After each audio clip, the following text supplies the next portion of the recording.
Malkajgiri police station పరిధిలోని మౌలాలిలో సోమవారం ఉదయం ఓ యువతి రోడ్డుపై కూర్చొని ధర్నా నిర్వహించింది. తన భర్త కుటుంబం అదనపు కట్నం కోసం తనను వేధిస్తున్నారని ఆరోపించింది. ఇక వివరాల్లోకి వెళితే మౌలాలి డివిజన్ మాజీ కార్పొరేటర్ భారతి రాజ్ గౌడ్ చిన్న కొడుకు హరికృష్ణ గౌడ్ను గత సంవత్సరం నవంబర్లో ఆ యువతికి వివాహం జరిగింది. ఆ సమయంలో 2 కోట్ల రూపాయల కట్నం ఇచ్చినట్టు ఆమె కుటుంబ సభ్యులు తెలిపారు. అయితే పెళ్లి జరిగిన నెల రోజులు గడవక ముందే భర్త కుటుంబం అదనపు కట్నం కోసం ఒత్తిడి చేయడం ప్రారంభించిందని బాధితురాలు ఆరోపించింది. రాజకీయ పలుకుబడి ఉపయోగించి తమపై ఒత్తిడి తెస్తున్నారని, తన తరపున మాట్లాడటానికి వచ్చిన కుటుంబ సభ్యులపై కూడా దాడి చేశారని ఆమె ఆవేదన వ్యక్తం చేసింది. తనపై తప్పుడు ఆరోపణలు చేస్తూ తాను మరియు తన కుటుంబం తీవ్ర మానసిక వేదనకు గురవుతున్నామని చెప్పింది. తన భర్తను కలవకుండా అడ్డుకుంటున్న అత్తామామలపై వెంటనే చర్యలు తీసుకోవాలని పోలీసులను కోరింది. అంతేకాకుండా తాను ఎదుర్కొంటున్న అన్యాయానికి న్యాయం చేయాలని డిమాండ్ చేసింది. నా పేరు దేశం రవీందర్ గౌడ్, కరీంగూడ కల్లు సంఘం సొసైటీని ప్రెసిడెంట్ని. మా తమ్ముని బిడ్డ మేమే మధ్యలో ఉండి మాట్లాడి ఈ భారతిరాజు గౌడ్ చిన్న కొడుకు సంబంధం ఖాయం చేసి ఇప్పించినాము. ఇక కట్నాలు కానుకలు వాళ్ళు కోరిన కోరికలను నెరవేర్చినాము. అయితే మాకు మార్చి ఏప్రిల్లో మా బిడ్డ చెప్పింది, నన్ను చాలా ఇబ్బంది చేస్తారు పెద్ద డాడీ, చాలా కష్టం ఉంది నాకంటే. ఏం బిడ్డ అంటే చెప్పలేక కొన్ని విషయాలు చెప్తే రాజుగౌడ్ దగ్గరికి వచ్చి మాట్లాడితే ఆ రాజుగౌడ్ ఏమంటాడంటే, నా కొడుకు కొంచెము ఫైనాన్షియల్గా డిస్టర్బ్ అయ్యిండు, కొంచెం టైం పడుతుంది, నాకు టైం ఇయ్యని చెప్పి ఒక 4-5 నెలలు మమ్మల్ని జరిపిండు. ఇప్పుడు లాస్ట్కి వస్తే ఏం చేసిండు, మాట్లాడదామని పెద్ద మనుషుల ద్వారా ప్రయత్నం చేసినాము. 15 ఆగస్టు నాడు ఒక దాదాపు ఇట్లా అందరం వచ్చి ఇంటికి వచ్చి మాట్లాడితే సాయంత్రం 6 గంటల దాకా మాట్లాడి లాస్ట్కు మాకు ఒక 15 రోజులు టైం ఇయ్యండి, మేము మాట్లాడుకొని చెప్తామన్నారు. మళ్ళీ మేము ఆగస్టు 15కి వచ్చిపోయినాక మళ్ళీ సెప్టెంబర్ 5 తారీఖు 6 తారీఖు మళ్ళీ వచ్చినాము. ఒక 4 పెద్ద మనుషులు వస్తే మా మీదకే ఉల్టా కొట్టడానికి వచ్చిన వాళ్ళు.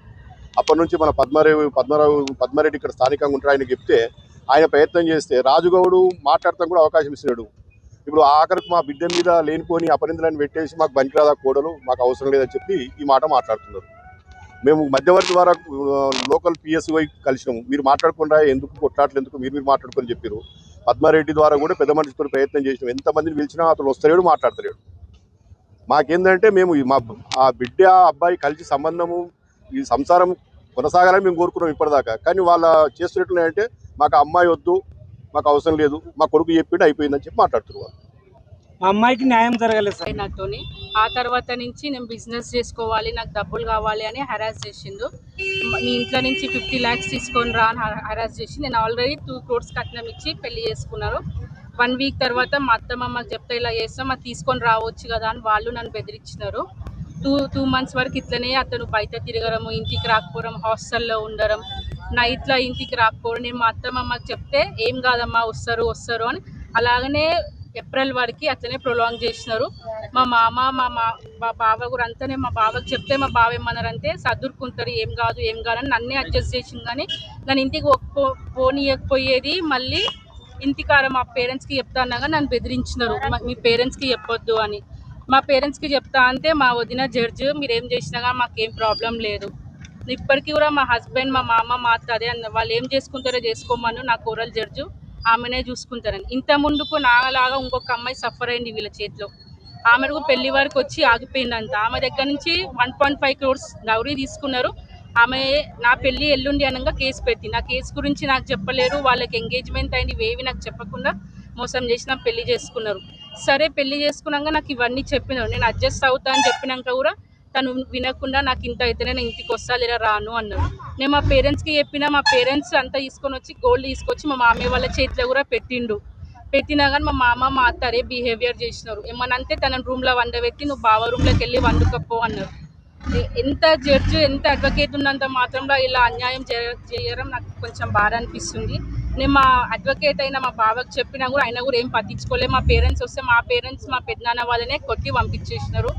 వాళ్ళ బాబాయిలు కూడా అట్లనే చేసినారు. బట్టలు చింపుకొని మా పెద్దనాన్న వాళ్ళు ఇంటికి వస్తే వాళ్ళని తిట్టి పంపించేసినారంట. ఎంత అమ్మాయి వాళ్ళమైనా కానీ ఇట్లా చేయడం నాకు నచ్చట్లేదు. కానీ వాళ్ళకి పాజిటివ్ ఏమనుకున్నారు, వాళ్ళు ఎవరు అడిగినా కానీ మా ఇంట్లో జడ్జి ఉంది, మేము చూసుకుంటాము అంటున్నారు. నాకు ఇంట్లోకి రానిస్తలేదు. మేము 3 months నుంచి ఇంట్లోకి వెళ్ళడానికి ట్రై చేస్తున్నాం. ఇంటి ముందుగా గేట్కి దగ్గర కూడా రానిస్తలేదు. మా సైడ్ నుంచి ఎవరు వెళ్ళినా కానీ వాళ్ళని రానిస్తలేరు. మా అన్నయ్య వాళ్ళు ఫోన్ చేసి చెప్పినా కానీ కాల్స్ అన్నీ డైవర్ట్ చేస్తున్నారు. అమ్మాయిదే తప్పు, అమ్మాయికి పెళ్ళి అయిందని నా పైన లేని అలిగేషన్స్ పెడుతున్నారు.